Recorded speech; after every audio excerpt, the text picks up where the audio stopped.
Well, good morning everybody. Thanks for joining me again. As you can see, I've come out early for sunrise. I'm at a place called Fishcombe Point. You're looking towards Brixham. That's just Churston and Fishcombe Cove down here. It's been really strange trying to decide what to do this weekend. Apologies for last weekend's video, it wasn't that great. But with the restrictions, I really don't know what's best, how much time to spend out. Obviously, we're only meant to go out for our daily exercise and not meet anybody. I think, as you can see, I'm sticking to that at the moment. But I really want to film some footage around the cove and show you the sunrise, and hopefully I can do that before too many people are out for their daily walks. Obviously this cove will get really busy during the middle of the day, especially on a day like today. Looks like it's going to be a nice sunny day. Well, I'll finish my coffee and then I'll have a walk down to the cove and see if I can get any shots. See you in a bit.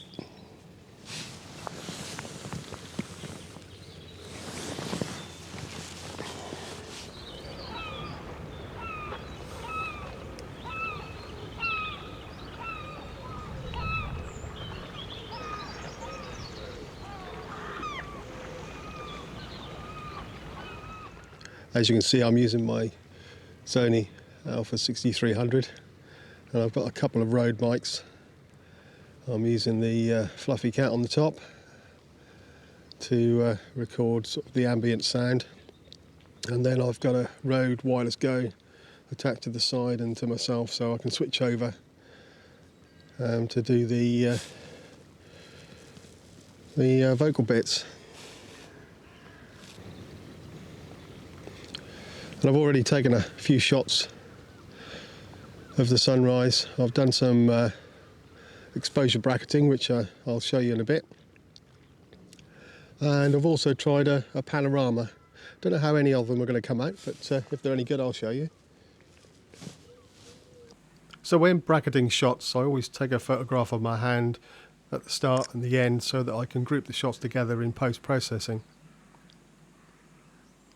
So to start with, I was at f11 to get a deep depth of field and ISO 100, and I took 3 shots: an exposure for the sky, an exposure for the sea, and then a longer exposure to bring out the details in the shadows. So the sky was taken at 1/3 of a second, the sea was taken at 1.3 of a second, and then this last shot to bring out the details in the shadows was 8 seconds long.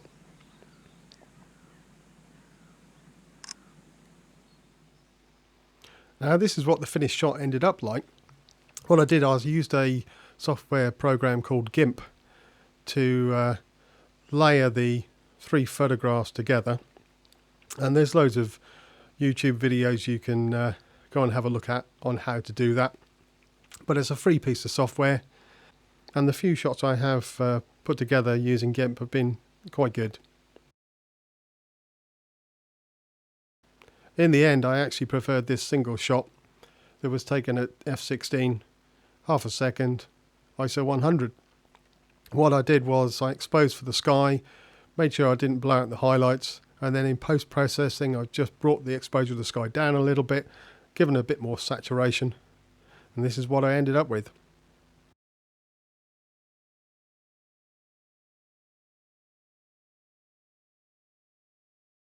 So as you can see, this is a panorama of the whole bay, and it's the first panorama I've actually tried.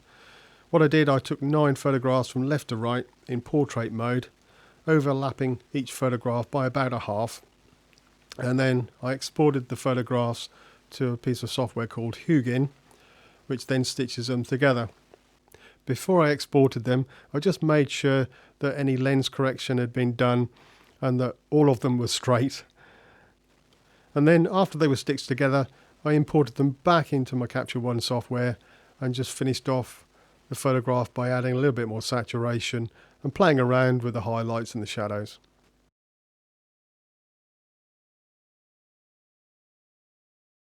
So for this photograph I put my 70 to 350mm lens on, and it was still quite dark, but this was an advantage because it meant I could increase my shutter speed. This was taken at 10 seconds, which had the effect of smoothing out the water slightly. It was f16 still to give me a good depth of field and ISO 100. Then in post-processing I've taken the saturation down a little bit, given a bit of a vignette, and just to concentrate your eye to the centre of the photograph. And there you go. Well, that's enough of the photography. I think it's time for me to let you just enjoy the film that I've taken of the wildlife and the ships out in the bay, and make my way home.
Well, I think I'll call it a day now. As you can see, I've been filming this seal. Hopefully you can see him there. But it's starting to get a little bit busy. So I'm going to take the camera off the tripod, take a few handheld shots as I walk home. And hopefully I'll see you again next Sunday. But for now, cheerio.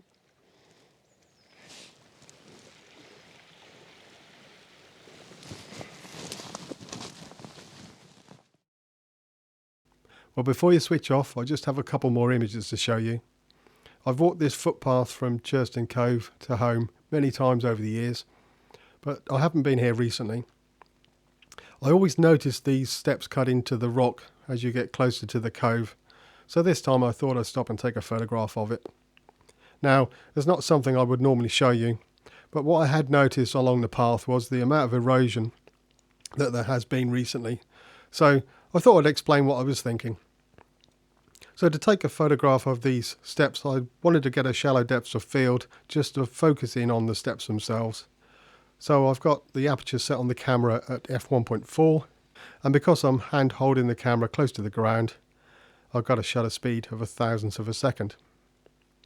And then I haven't done much in post-processing. I maybe brought the shadows up slightly, and that's it. I just quite like the image.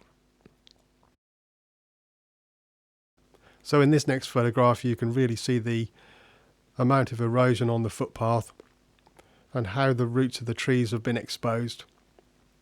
And this is nothing new. There has been erosion on these footpaths for years. But this year you can really see the effect that the pandemic has had and our changing habits and the amount of people that have been down to see this cove and the effect it's had on the environment. However, although a scar on the landscape, I did think this was an interesting photograph to take. One, because of the interesting patterns in the roots, and one just to document what was happening. So this shot was taken at f8 and handheld again, and I managed to get away with an 80th of a second. In post-processing I have taken the saturation down to make it look dull. I've increased the clarity to bring out the patterns in the roots, and I've also put a vignette on it so your eye is taken into the center of the photograph.